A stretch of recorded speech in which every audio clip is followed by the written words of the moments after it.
മനോഹരമായ നീലക്കടൽ കൊണ്ടും പവിഴപ്പുറ്റുകൾ കൊണ്ടും പേരുകേട്ട ലക്ഷദ്വീപിന്റെ രക്തക്കറ പുരണ്ട ചരിത്രം അധികമാർക്കും അറിയില്ല.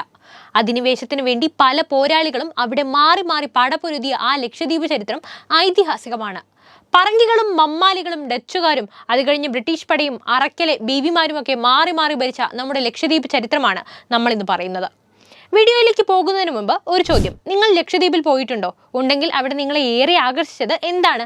എന്തായാലും കമന്റ് ചെയ്യൂ. സംഘകാലത്തിലെ എന്ന പോലെ കൂട്ടായ്മ ജീവിതം നയിക്കുന്ന സമാധാന പ്രിയരായ ജനതയാണ് ലക്ഷദ്വീപുകാർ. ഐതിഹ്യപ്രകാരം മക്കയ്ക്ക് പോയി തിരിച്ചു വരാത്ത ചേരമാൻ പെരുമാളിനെ തിരക്കി പുറപ്പെട്ടവരുടെ സംഘം കപ്പൽ തകർച്ചയെ തുടർന്ന് ലക്ഷദ്വീപുകളിലൊന്നിൽ അഭയം തേടിയെടുത്തു നിന്നാണ് തുടക്കം. ആ സംഘം തിരിച്ച് കണ്ണൂരിലെത്തിയ ശേഷം കോലത്തിരി രാജാവിനെ കണ്ട് കാര്യമുണർത്തിച്ചു. മനോഹരവും ഫലഭൂയിഷ്ടവുമായ പുതിയ കുറേ നാടുകൾ, തെങ്ങുകൃഷിക്ക് ഏറ്റവും പറ്റിയ കന്നിമണ്ണാണതെന്ന് അവർ പറഞ്ഞു ഫലിപ്പിച്ചപ്പോൾ താല്പര്യമുള്ള ആർക്കും അവിടെ പോയി ഇഷ്ടമുള്ള സ്ഥലത്ത് കൃഷി ചെയ്യാമെന്ന് രാജാവിന്റെ അനുവാദം വന്നു. കണ്ണൂരിൽ നിന്ന് ഒട്ടേറെ കുടുംബങ്ങൾ പായ്ക്കപ്പലുകളിൽ കയറി ദ്വീപുകളിലേക്ക് ആവാസമുറപ്പിച്ചു. അമീനി, അന്ത്രോത്ത്, കൽപ്പേനി, കവരത്തി എന്നിവിടങ്ങളിലാണ് ആദ്യം പോയവർ ആവാസം ഉറപ്പിച്ചത്. തറവാടികൾ എന്ന് സ്വയം അഭിമാനിച്ച അവർ തങ്ങളുടെ ദ്വീപുകളെ തറവാട്ടു ദ്വീപുകൾ എന്ന് പേരിട്ട് വിളിച്ചു. ദ്വീപുകൾ കാർഷിക സമൃദ്ധമായി. തേങ്ങയും കയർ ഉൽപ്പന്നങ്ങളും നിറഞ്ഞു. അറബി കച്ചവടക്കാരുടെ ഇടത്താവളം, അറബിക്കടലിലെ വാണിജ്യ കപ്പലുകളുടെ അറ്റകുറ്റപ്പണി കേന്ദ്രം, കോലത്തിരി രാജാവ് ദ്വീപുകളുടെ തമ്പുരാനുമായി. കണ്ണൂർ ഭാഷയും കണ്ണൂർ സംസ്കാരവുമുള്ള മരുമക്കത്തായും തുടരുന്ന ദ്വീപുകൾ എന്ന നിലയിൽ ലക്ഷദ്വീപ് ലോക പ്രസിദ്ധമായി മാറി. ഇനി നമുക്ക് ചരിത്രത്തിലേക്ക് പോകാം. ആദ്യ കാലങ്ങളിൽ തന്നെ ലക്ഷദ്വീപിൽ ഇന്ന് കാണുന്ന ദ്വീപുകൾ നിലവിലുണ്ടായിരുന്നതായി ചരിത്രകാരന്മാർ പറയുന്നുണ്ട്. BC 2500-നും 500-നും ഇടയിൽ ഫിനീഷ്യക്കാരും സഭായികളും അറബികളും ലക്ഷദ്വീപ് വഴി മുസിരീസിലേക്ക് യാത്ര ചെയ്തു. BC 1500-ൽ ഉപയോഗിച്ച മൺപാത്രങ്ങൾ കൽപ്പേനിയിൽ നിന്ന് ലഭിച്ചിട്ടുണ്ട്.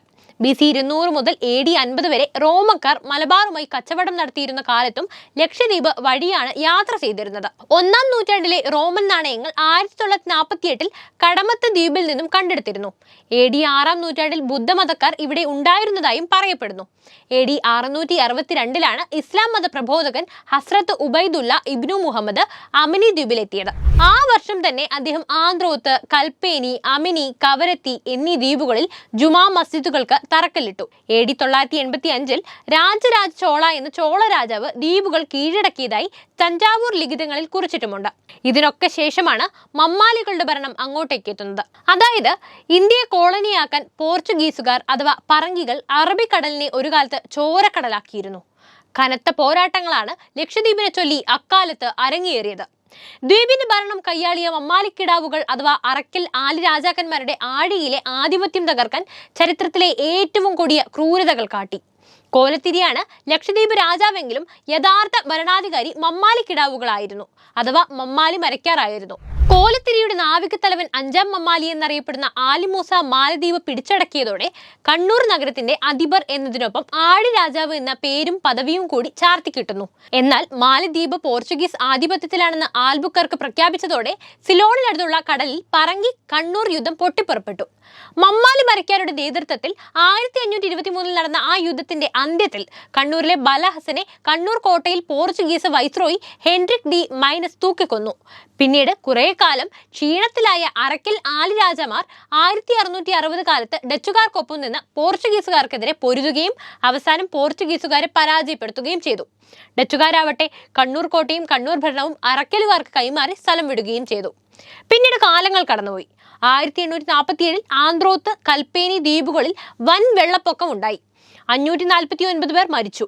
744 വീടുകൾ തകർന്നു. ദുരിതാശ്വാസ പ്രവർത്തനം നടത്താൻ അറക്കൽ കുടുംബത്തിന് സാധിക്കാതെ വന്നു. ഇംഗ്ലീഷുകാർ ദ്വീപിൽ അറക്കൽ ബീവിക്ക് വേണ്ടി അരിയും സാധനങ്ങളും വിതരണം ചെയ്തു. കപ്പത്തിന് പുറമെ ദുരിതാശ്വാസത്തിന് ചെലവായ 9300 രൂപ അവർക്ക് കടമായി. പ്രളയത്തെ തുടർന്നുണ്ടായ കാർഷിക തകർച്ച കാരണം ബീവിക്ക് അവിടെ നിന്ന് വരുമാനം നിലച്ചു. അതിനിടെ ദ്വീപ് നിവാസികൾ അറക്കലിന്റെ കയർ കുത്തക റദ്ദാക്കണമെന്നാവശ്യപ്പെട്ട് സമരവും തുടങ്ങി. അതോടെ അവരെ കടക്കെണിയിലാക്കി പിടിച്ചടക്കുക, അതിന് നാട്ടുകാരുടെ സമ്മതി നേടുക എന്ന ബ്രിട്ടീഷ് തന്ത്രം പാടെ വിജയിച്ചു. പല നടപടികൾക്കൊടുവിൽ 1908 നവംബർ 15-ന് ലക്ഷദ്വീപുകളുടെ അധികാരമടക്കം രാജാധികാരങ്ങളെല്ലാം ബ്രിട്ടീഷ് ഇന്ത്യൻ ഭരണാധികാരികൾക്ക് വിട്ടുകൊടുക്കാൻ അറക്കൽ ആദിരാജ ഇമ്പിച്ചി ബീവി നിർബന്ധിതയായി. ദാരിദ്ര്യത്തിലായിരുന്ന ലക്ഷദ്വീപിൽ ജനങ്ങളെ ആധുനിക ജീവിതത്തിലേക്ക് ഉയർത്തിയത് സ്വാതന്ത്ര്യാനന്തരം സ്വീകരിച്ച നയങ്ങളിലൂടെയാണ്. ലക്ഷദ്വീപിലെ ഭരണം നൂറ്റാണ്ടുകളോളം കയ്യാളിയത് കണ്ണൂർ അറക്കൽ കെട്ടിൽ നിന്നാണ്. പിന്നീട് ബ്രിട്ടീഷുകാരുടെ അധീനതയിലായ ശേഷവും കുറെ കാലം കണ്ണൂരിൽ നിന്ന് ഭരണം തുടർന്നിരുന്നു. പിന്നീട് വടക്കൻ ദ്വീപുകൾ സൗത്ത് കനറ കളക്ടറുടെയും തെക്കൻ ദ്വീപുകൾ കോഴിക്കോട്ടെ മലബാർ കളക്ടറുടെയും അധീനതയിലായി. 1956 സംസ്ഥാന പുനഃസംഘടനയുടെ ഭാഗമായാണ് ലക്ഷദ്വീപ് മിനിക്കോയ് അമേനി എന്ന പേരിൽ കേന്ദ്രഭരണ പ്രദേശമായി രൂപവൽക്കരിച്ചത്. 1973 ലക്ഷദ്വീപ് എന്ന പൊതുപേര് നിലവിൽ വന്നു.